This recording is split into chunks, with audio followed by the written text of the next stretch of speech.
हमें संतुष्टि खिलाने से नहीं होती है। तो कोई ऐसा महात्मा लाइए स्वामी जिसको हम भर पेट हम अपने हिसाब से खिला पाए। राम जी ने कहा तू चिंता मत करो सीता, ये भी व्यवस्था भगवान की कृपा से हो ही जाएगी। हाँ। जा करके और अगस्त ऋषि को इन्होंने निमंत्रित कर दिया कि हे प्रभु, कल आपका भोजन हमारे घर है, ये मैं निमंत्रण देने आया हूं। अगस्त जी ने कहा बिल्कुल स्वीकार है राम, चलते हैं, कल मैं पहुंचता हूं। और इधर सीता जी को भी कह दिए राम जी ने कि कल अगस्त ऋषि का निमंत्रण है, आपके घर में भोजन करने आएंगे, वही महात्मा स्वरूप हैं और मैंने उन्हीं को कह दिया है। दूसरे दिवस हुआ जी, भोजन के समय पर ठीक दरवाजे पर अगस्त ऋषि पहुंचे, आवाज लगाई, आवाज आते ही राम जी ने दरवाजा खोला। जैसे ही दरवाजा खुला जी तो कौन देख रहे हैं? अगस्त ऋषि जी। आइए प्रभु आइए, स्वागत है। सबने जितने वहां राम जी के साथ में सदस्य गण हैं, सब के सब अगस्त जी का स्वागत करते हैं। राम जी पुनः वापस अंदर, सीधा प्रभु अंतःपुर में चलिए आप, जहां भोजन करना है। राम जी ने कहा कि सीधा भोजन ही करेंगे कि चाय नाश्ता भी करेंगे? अगस्त जी ने कहा देखो टाइम है नहीं, हाँ, इसलिए हो सके तो सीधा भोजन ही कराओ। सीता जी से कह दिया राम जी ने कि हे सीते, ये सीधा भोजन करने के लिए कह रहे हैं और समय भी भोजन का होता चला जा रहा, इसलिए जितना जल्द हो सके आसन आदि लगाओ। सीता जी ने आसन वासन लगा के तैयार हो गए जी। अगस्त ऋषि जी ने आसन जमाया और कुछ काम के बहाना से राम जी ने अगस्त जी के कान में कह दिया कि सुनो, थोड़ा अपना वाला स्वरूप सीता को जरूर दिखाना, बहुत दिन से छटपटा रही है भोजन कराने के लिए। कह करके और चले गए बाहर, किसी काम से अपना दरबार लगाने लगे। इधर भोजन प्रारंभ हुआ जी। सोने की थाल में अनेकों प्रकार की छोटी छोटी कटोरियों में ला करके सीता जी ने अनेकों प्रकार के व्यंजन, किसी में चटनी, किसी में पापड़, किसी में अचार, किसी में सब्जी, किसी में रायता, किसी में कुछ, किसी में कुछ, ला करके चटनी आदि दे दी। और बीच उसी ही बड़े वाले थाली में 4 पूरी बीच में रख दी, मध्य में ला करके पूरी रख करके परोस दी। प्रभु भोग लगा। अगस्त जी ने सोचा ये 4 पूरी से क्या होने वाला है भाई? सीता मैया 4 पूरी लाके रख दी हैं, जो त्रिराचम्य यानी 3 आचमन में तो पूरे समुद्र को सोखने वाले। ओम केशवाय नमः, ओम माधवाय नमः, ओम नारायणाय नमः।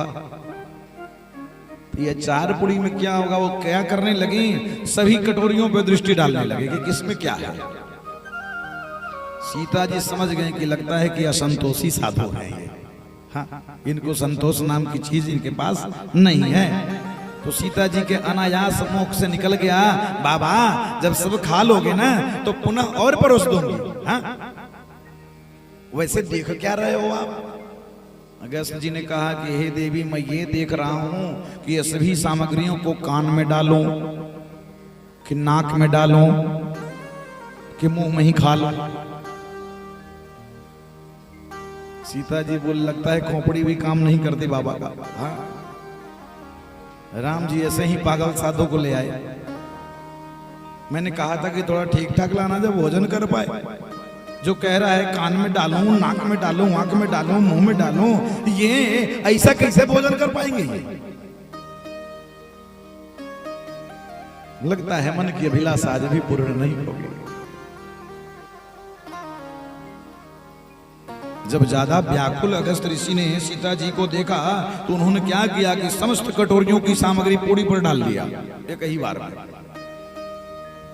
और 4 पूड़ी को लपेटा मारा हुआ एक ही बार में मुंह में रख लिया। हे देवी और ले आओ। अब जरा विचार करिए कि 56 कटोरी है जी, परोसने वाला ये है केवल सीता जी, क्योंकि अपने हाथ से खिलाना है ना। परोसने वाली ये कहें 56 कटोरियां हैं, अब कितनी परेशानी बढ़ गई। अब वो तो ऐसा स्प्रिंग की तरह भागी जा रही हैं, आ रही हैं, जा रही हैं, आ रही हैं, जा रही हैं। सब्जी ला के दें तो चटनी खत्म, चटनी ला के दें तो रायता खत्म, रायता ला के दें तो पापड़ समाप्त। अब तो परेशानी हो गई इनको। हाथ जोड़ करके भगवान गणेश को याद किए कि हे विघ्न नाशक देवता, आप ही विघ्न विनायक हो, महाराज विघ्न को हटाने वाले। ये साधु नहीं कोई लगता है कि दरवाजे पे विघ्न ही आ गए, इसलिए इस विघ्न को अगर दूर करना हो तो हे महाराज गणेश जी जितना जल्द हो सके आवा है जामी, हाँ जल्दी आ जाओ। अब गणेश जी बड़े पेट वाले जी, उनको भी चलने में थोड़ी परेशानी हो, अब दौड़ के आवे तो कैसे।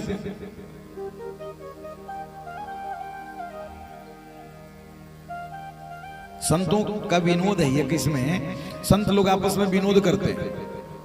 कारण हम सब का खान पान इतना बदल गया, इसके कारण बीमारी भी घेर लिया। तो सबने कहा कि जितने मोटे लोग हैं ज्यादा से ज्यादा, जो स्कूटी पे भी नहीं बैठ पावे, हाँ?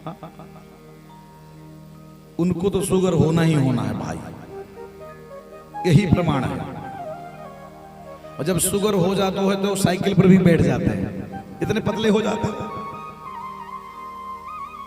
तो अगर देखा जाए तो थोड़ा मोटापा के हिसाब से अगर देवता देखा जाए तो देवता कौन है, तो सबने गणेश जी को सेलेक्ट कर लिया कि सबसे बढ़िया लंबोदरम परम सुंदरम एकदंतम। लंबोदर है, इनका उदर बड़ा है, लंबा है। तो सबने सोचा, संत लोग ने आपस में विनोद इसी तरह से करते हैं, संसार की बातें नहीं करते संत लोग। तो संत लोगों ने विनोद किया कि अगर भगवान गणेश जी को अगर शुगर हो गया होगा तो क्या हो गया होगा, या क्या उनका इलाज है। तो सबने कहा कि सुनो सुनो सुनो सुनो। उसमें एक विद्वान भी बैठे थे, उन्होंने कहा कि जो गणेश जी का श्लोक है ना, उसमें समस्त प्रकार के औषधियां हैं शुगर के लिए। सबने संतों ने कहा कैसी बात कर रहे, बोला हाँ हाँ है ना। गणेश जी का श्लोक है, गजाननम भूतगणादि सेवितम, और आगे वाली लाइन में पूरी औषधि है, कपित जम्बू फल चारु भक्षण।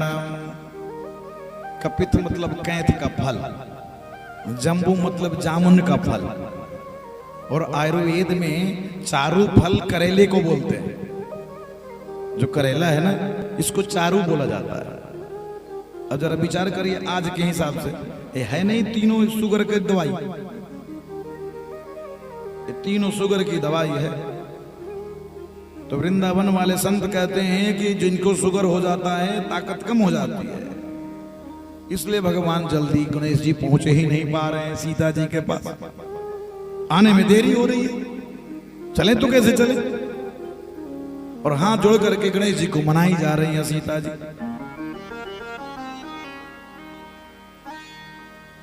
कुछ समय लगा जी, गणेश जी आए।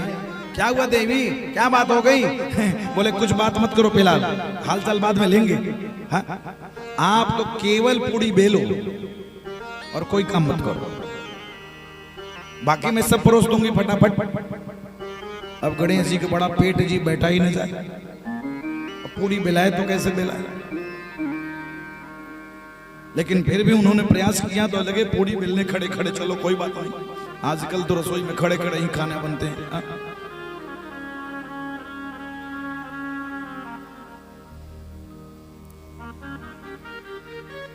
भोजन चल रहा है अगस्त ऋषि का, बंद नहीं हो रहा है।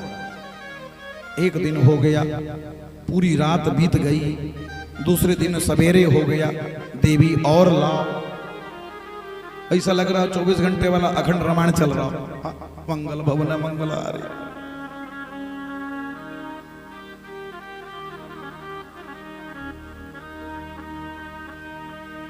जब परेशान गणेश जी भी हो गए तो गणेश जी ने कहा कि देखो देवी, ऐसे काम 2 आदमी से चलने वाला नहीं है, अब लेबर बढ़ाना पड़ेगा।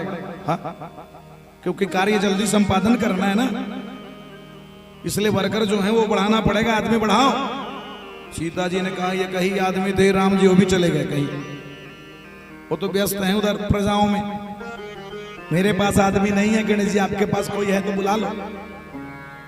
तो इन्होंने, गणेश जी ने अपने दोनों पत्नियों को याद किया कि हे रिद्धि सिद्धि, जितना जल्द हो सके आप अभी आओ, क्योंकि हम तो पुरुष वर्ग है ना, हम तो पुरुष ठहरे, हमसे बढ़िया से पूरी बेली नहीं जा रही।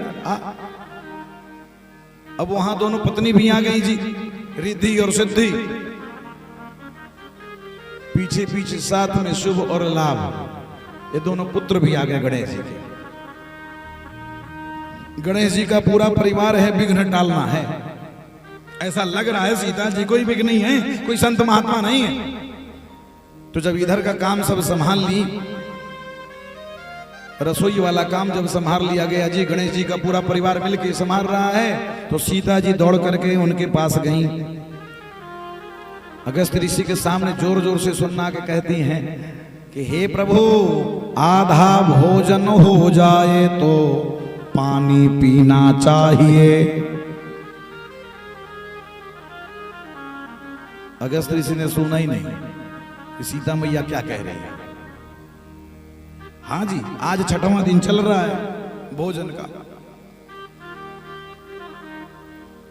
फिर दोबारा जोर से कान के पास जाकर के सीता जी कहती हैं, आधा भोजन हो जाए तो पानी पीना चाहिए। जब अगस्त ऋषि को सुनाई पड़ा तो उन्होंने बोला, देवी बात तो आपकी ठीक है, लेकिन आधा हो जाए तब न पानी पीना चाहिए। सीता जी बोले, अरे भैया इसका मतलब आधा भी अभी नहीं हुआ, अभी तो और बाकी है।